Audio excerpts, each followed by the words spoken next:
finally come to fruition. Aaron Rodgers headed to Pittsburgh. Welcome to NFL Live. Phil Murphy here. We're running 21 personnel today. Kevin Clark, Jeremy Fowler in the studio. Mina Kimes, she'll be in the big screen with us. Aaron Rodgers, he's got a gold jacket with his name on it someday, but for now, he's in black and yellow. Let's dive into it. Last season, QBR, not kind to Rodgers. He ranked 25th. Total QBR, 48th. He also ranked 28th in yards per attempt. That downfall did predate his torn Achilles. You see 2022, last year with the Packers, he was 26th in QBR, but that was after leading the league, not just 2021 on screen, 2020 as well. He won MVP both of those years. Jeremy, we know Rodgers is a Steeler. How did we finally get to this point? Constant communication. Mike Tomlin, OC Arthur Smith, talking up with Rodgers the last few weeks just to make sure everybody was comfortable, meaningful conversations. And then I was told Thursday morning inside the Steelers building is when this really started to intensify. And actually some relief set in because everybody there, everybody involved felt that this was going to happen. They expected it, but they never really got an affirmative yes until that point. And so that's when the ball got rolling. And now everybody's excited. You know, they gave Rodgers time too with the personal matter he had. I was told that that was big for them to just try to be patient through this process, let him work that out. That was real. And then now they got him. They believe he's been in excellent shape training in LA and he's ready to go. Not a huge surprise ultimately that we got here, but that tension started to build as the calendar says June. I mean, Rodgers in his prime, we know routinely 30 to 40 touchdowns to 5 picks maybe on a year. What are the Steelers getting with Rodgers at QB in 2025? If he plays like he did last year or the year before his Achilles injury, a below-average quarterback. Watching him with the Jets, it wasn't helped by the offensive line and the lack of an efficient run game, but you really saw some of the flaws I think you saw prior to his exit from Green Bay. And the one thing that jumped out to me, he still has arm strength. He can still make throws down the field, outside the numbers. Quick game, he's still accurate.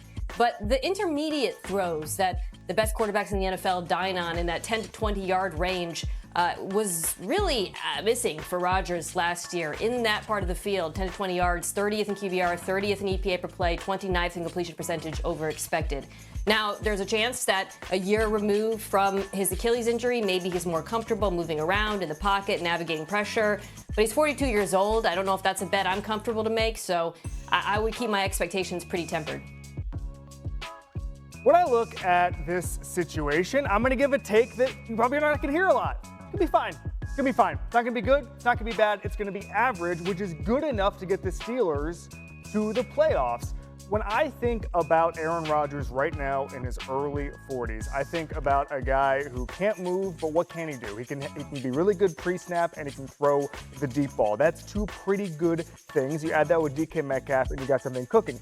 But when I think about this offense, I need to see a merging between Arthur Smith's idea of offense and Aaron Rodgers. With Matt LaFleur and the MVP era, which I would call maybe 2019 to 2021, it was Rodgers getting his back to the defense, play action, understanding there were other ideas in offense. There were not just Aaron Rodgers and Nate Hackett and Mike McCarthy. So I want to see him buy into Arthur Smith. I want to see him play action. That's the kind of thing that can get Rodgers to be the 14th, 15th best quarterback in the NFL, and that's playoffs for Pittsburgh. Yeah, I don't know if I feel like loosely with the football at times when we talk about Aaron Rodgers buying into a new offense because I just don't believe it, right? He's going to run the Aaron Rodgers offense. Yeah. Quarterbacks don't get more accepting of change, usually older in their careers. And it is a little bit of a strange fit, Kevin. I mean, last year, Arthur Smith, that offense ran the 5th most under center snaps in football. Rodgers prefers to be in the gun. You saw that bottom 10 rate in New York. I don't know what this marriage looks like, but I do know this. They have to have a strong run game for any of this to work, and that is something that the Steelers have invested in.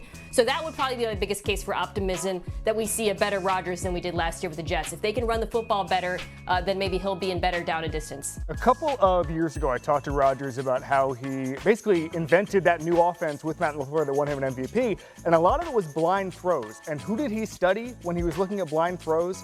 Ryan Tannehill and Arthur Smith. That was the buy-in. That was how he understood how to hang in the pocket and trust that offense. And so I wonder if he goes back to that a little bit, looks at that Tannehill tape from that year where Tannehill was one of the best quarterbacks in football, if you guys remember, borrow from that. If I'm Arthur Smith, I clip out that article I wrote a couple years ago and put it in his locker and say, look, you watched me. You watched me. That plug there. Hey, fine. It's going to be fine. Fine would be an upgrade for the Pittsburgh at the end of last season. Steelers, 14.2 points per game in their last 5. Speaking of, that's now 5 different QBs to start week 1 for the Steelers in the last 5 years. Hey, the Colts had a longer run than that post Andrew Luck. Now Indy's going to be without QB Anthony Richardson for the immediate future as the 23-year-old aggravated the right shoulder joint he injured back in 2023. Head coach Shane Steichen on Thursday gave this update on his QB.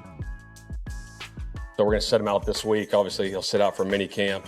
We'll see when he comes back. Not going to put a timetable for training camp on it, but when he does come back, we'll ease him into throwing, and then we'll go from there. The good thing is he's not going to need a procedure right now. Obviously, look, it's frustrating, but I think at the same time, in life and anything, you go through these obstacles and these ups and downs, and you got to fight through them. That's part of life.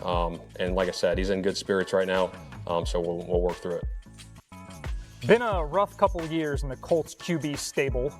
Anthony Richardson's touchdown to interception ratio ranks second worst amongst 45 QBs to throw at least 250 passes the last 2 seasons. The only QB who's worse is teammate Indiana Jones, Daniel Jones, who the Colts did sign this offseason. Richardson, 8 TDs to 12 picks last year in 11 games, completing just 47.7% of his passes. Jeremy Fowler, that is the 3rd worst of any QB this millennium. But Richardson, the health now is the question. He played just 15 games total in 2 seasons. What more can you tell us about his health today? Yeah, Phil, I'm not going to look at that QB room of the Colts the same after some of those stats, but Anthony Richardson, I'm told, reported some symptoms, some agitation on his throwing shoulder a couple days ago.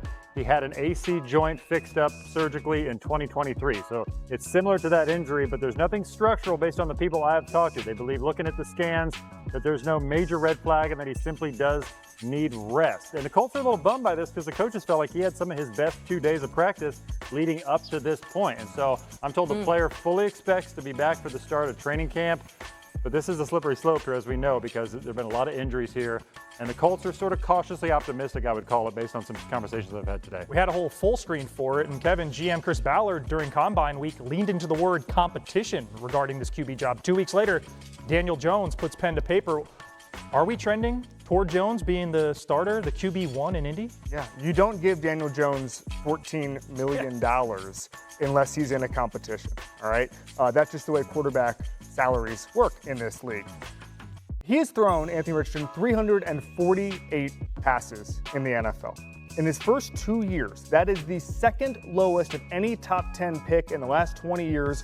Trey Lance is the only player with less pass attempts. Okay, it was drafted in the top 10. Jake Locker had a few more than Anthony Richardson. That's the area of the pool that Anthony Richardson is in right now. So he needs to play more football. I've never seen anybody more destined to be in the 2026 Pittsburgh Steelers quarterback competition than Anthony Richardson, because I'm looking at this and I'm seeing a training camp where Daniel Jones will probably start with the ones.